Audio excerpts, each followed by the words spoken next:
We have witnesses who say he did. Well, I never asked for it. Well, you didn't refuse it because you like money. This is defense exhibit number 41. It's a contract for a book you're planning to write about this case. You've also sold movie rights to this story, haven't you?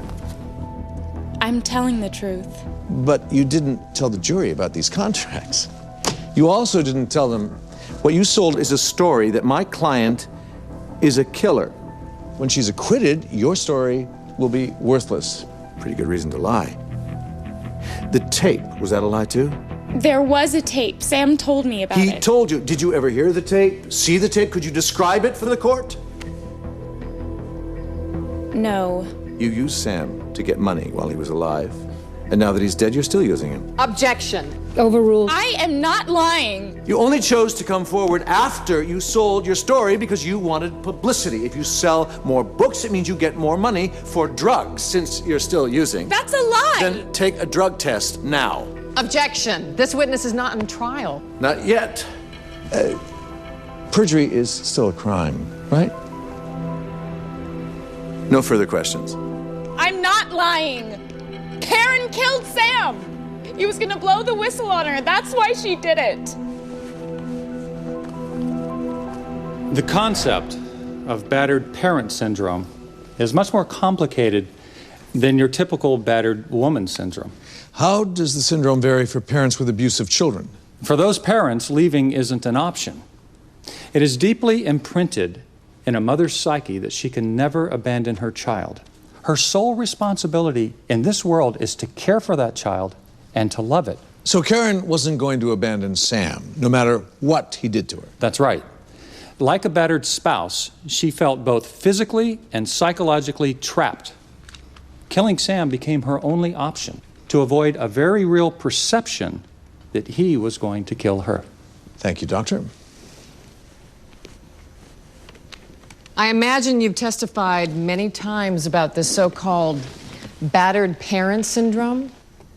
Well, actually, no. This is the first time. So if this defense works, you'd be able to make a nice living going around the country testifying about it, right? Good luck with that. Objection, argumentative. Sustained.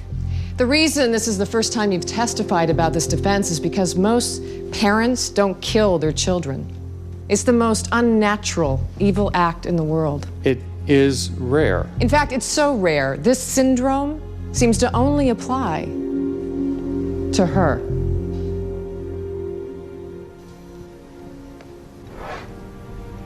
I remember how angry Sam was. I'd seen that look before. And he hit you? Yes, he slapped me and he punched me in the eye. Defense Exhibit 17 through 20. Photos of the eye injury Karen Patterson sustained that day. Karen, did you fear for your life? Yes, I thought he was gonna kill me. Did you want to shoot Sam? No. I love my son. I never wanted to hurt him. I just thought I was gonna die that day. That's why I shot him. Thank you. No further questions. Your Honor, may counsel approach the bench? Very well.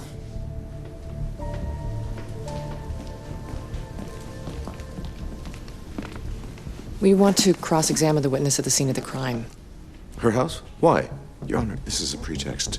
The only reason the prosecution wants to take the jury to my client's house is to prejudice them against her. She's well off. They'll resent her for it. The heart of Mr. Trott's defense is that his client felt trapped in her own house. We disagree. Given the layout of the house, she had ample opportunity to escape. So let the jury see the house and decide for themselves what's true. She's right, Mr. Trott. You introduced the concept of battered parent syndrome. Like self-defense, it means the jurors have to put themselves in your client's shoes. They should see the context in which she shot her son. You can cross-examine the witness at her house.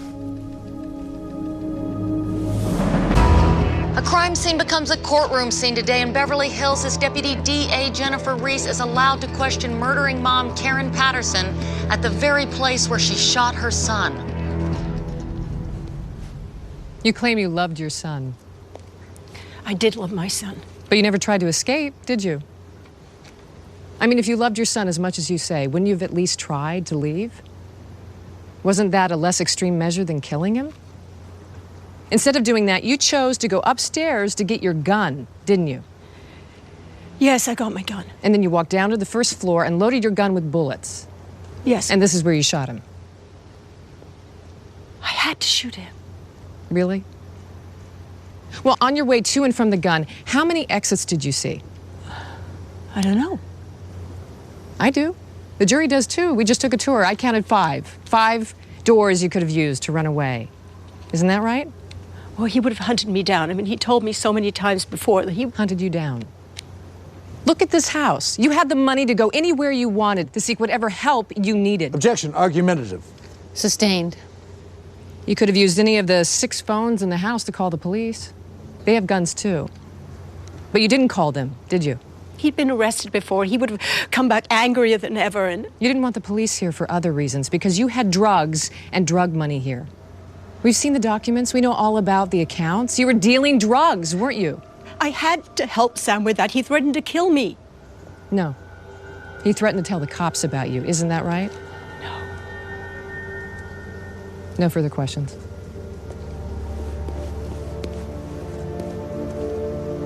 Karen, you just gave reasons for not calling the police and for not running away when faced with your son's abuse. Were those all the reasons? Like I told you, I was afraid of him, and I couldn't abandon my son.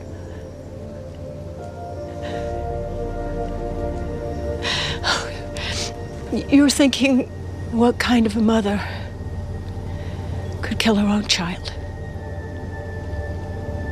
I loved my son. But I guess the only way that you're ever going to believe me is if I'd let him kill me.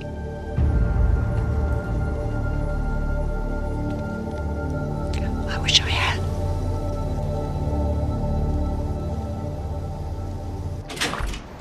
You okay?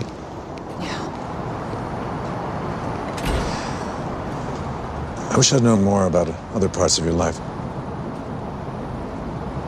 I might have been able to help. I'm sorry I didn't check in after Doug died.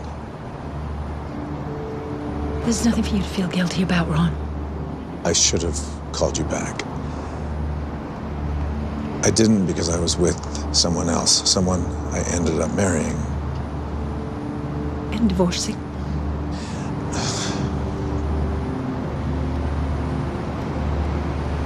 Do you ever wonder what it could have been if you and I had stayed together? I try not to look back. Me too. I can't help it.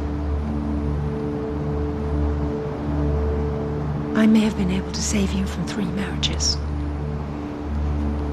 Save myself a lot of tragedy. I'm sorry. I am too.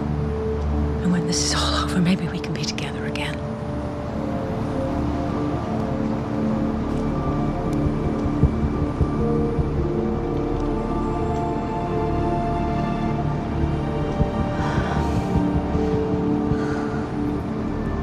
You know I'm not a killer, Ron.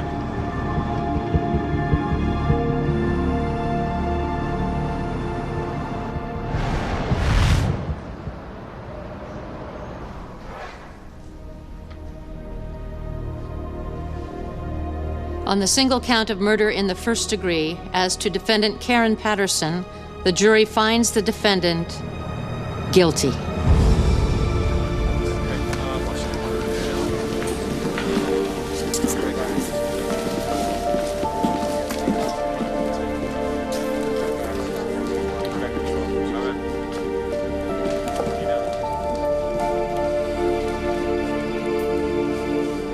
You did everything right, Ron.